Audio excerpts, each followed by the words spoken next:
অঙ্গনওয়াড়ি স্কুলে দিদিমণির বিরুদ্ধে কর্তব্যে গাফিলতির অভিযোগ উঠে আসছে করপোক মহকুমা থেকে এবং সেক্ষেত্রে বাদ পড়ছে গর্ভবতী মহিলারা অঙ্গনওয়াড়ি কেন্দ্রের সুবিধা থেকে, পাশাপাশি বঞ্চিত হচ্ছে পড়ুয়ারা। করপোক মহকুমার অন্তর্গত করপোক ব্লকের অধীনে সগরামপাড়া অঙ্গনওয়াড়ি স্কুলের দিদিমণি ডিউটি না করে বাড়িতে বসে থাকেন। উপরন্তু আশারানী চাকমা তার স্বামীকে স্কুলে ডিউটি করানোর জন্য পাঠান বলে জানা গেছে এবং আঙুল উঠছে, কার্যত আঙুল তুলছেন এলাকাবাসীরা। কি রয়েছে বক্তব্য শুনুন।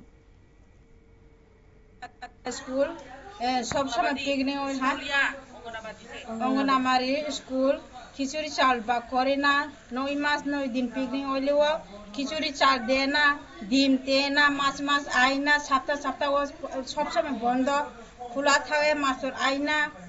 আমরা সবসময় কথাবার্তা কইতো, কাগজপত্র ঠিক করতো, আইলেও আয় না, মাস্টার বেদিরাও আউন লাগে দিয়ে আয় না। পুরুষ আয়ে সবসময়, পুরুষ খুলে এখানে সবসময় খিচুড়ি চাল রাঁধে না, খাওয়ান দেয় না, সবসময় এরকম।